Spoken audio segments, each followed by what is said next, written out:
Selamat, ini apa? Masih pagi. Selamat pagi. Saya akan membuat video ini dengan judul konten yang khusus.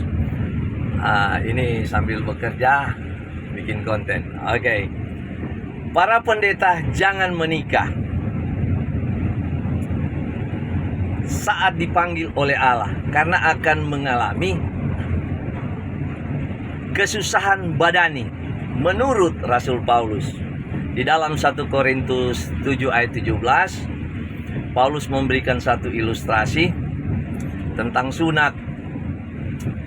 Paulus yang dia kaitkan dengan perkawinan. Paulus katakan, mengingat waktu ini sudah waktu darurat, artinya Paulus merasa saat itu sudah air saman, hampir mendekati air saman.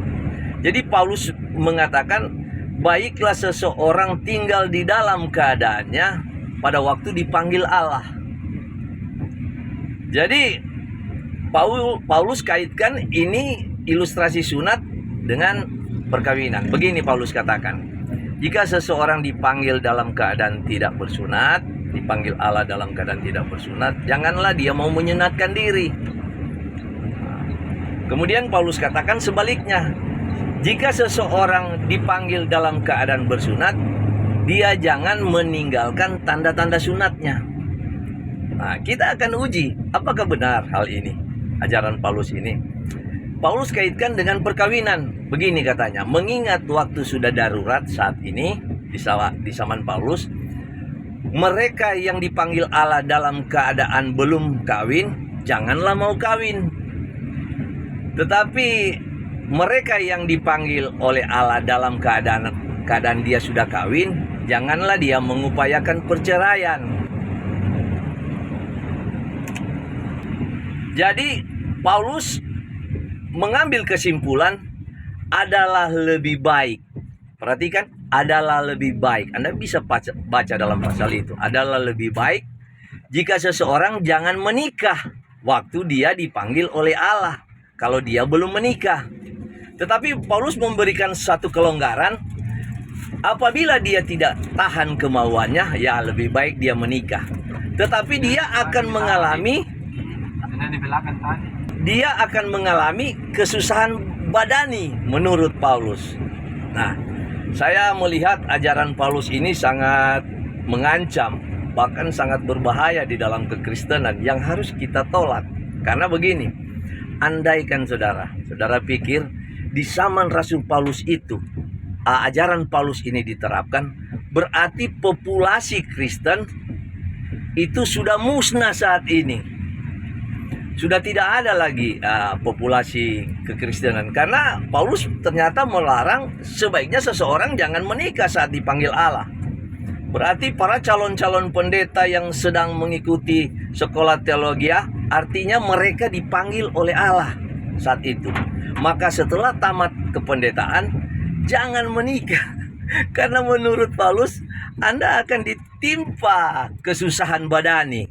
Pertanyaan, apa benar ajaran Paulus? Kalian yang sudah menjadi pendeta dan menikah, sudah dipanggil Allah kemudian menikah, apakah Anda mengalami kesusahan badani? Saya pikir ajaran Paulus ini sangat keliru dan salah sekali, mengancam populasi kekristenan. Oke. Mungkin Anda berpikir saya menghakimi ajaran Paulus. Tidak sama sekali. Karena begini, urusan keselamatan Paulus itu urusan Paulus dengan Tuhan, atau urusan Tuhan dengan Paulus, bukan urusan saya.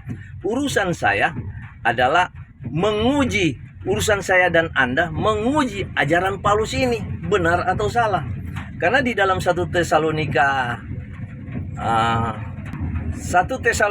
5 ayat 19 dan 20, Paulus katakan, jangan padamkan roh, ujilah segala sesuatu dan peganglah yang baik. Jadi Paulus maksudkan kita harus menguji ajaran Paulus. Kalau saya tidak menguji ajaran Paulus dan telan mentah-mentah begitu saja, berarti saya memadamkan memadamkan roh di dalam roh Tuhan di dalam diri saya. Jadi saya harus menguji. Bahkan Paulus katakan begini dalam 1 Korintus 13 ayat 9-10. di zaman Paulus katakan begini, pengetahuan dan nubuatan kita tidak sempurna. Tetapi jika datang yang sempurna, yang tidak sempurna harus dilenyapkan. Dan saya sudah buktikan ajaran Paulus ini tidak sempurna, keliru, mengancam, membahayakan populasi kekristenan. Sehingga ajaran Paulus di 1 Korintus 7 ayat 17 harus kita lenyapkan. Harus dilenyapkan karena itu ajaran yang keliru sekali menurut saya. Coba Anda bayangkan, Anda pendeta yang dipanggil, apalagi yang calon pendeta yang lagi sekolah teologi, yang dipanggil oleh Tuhan.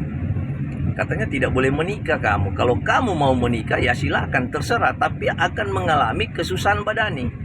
Semoga video saya ini menginspirasi Anda, dan kunjungi channel YouTube saya Daniel Ben Abraham, dan juga di postingan FB saya ada banyak video-video yang akan membuka wawasan kerohanian Anda yang selama ini Anda mengimani doktrin teologi yang keliru, yang diajarkan oleh pengajar-pengajar bayaran. Saya bilang pengajar-pengajar bayaran, Anda pasti sudah tahu siapa mereka itu yang dibayar untuk memberitakan Injil.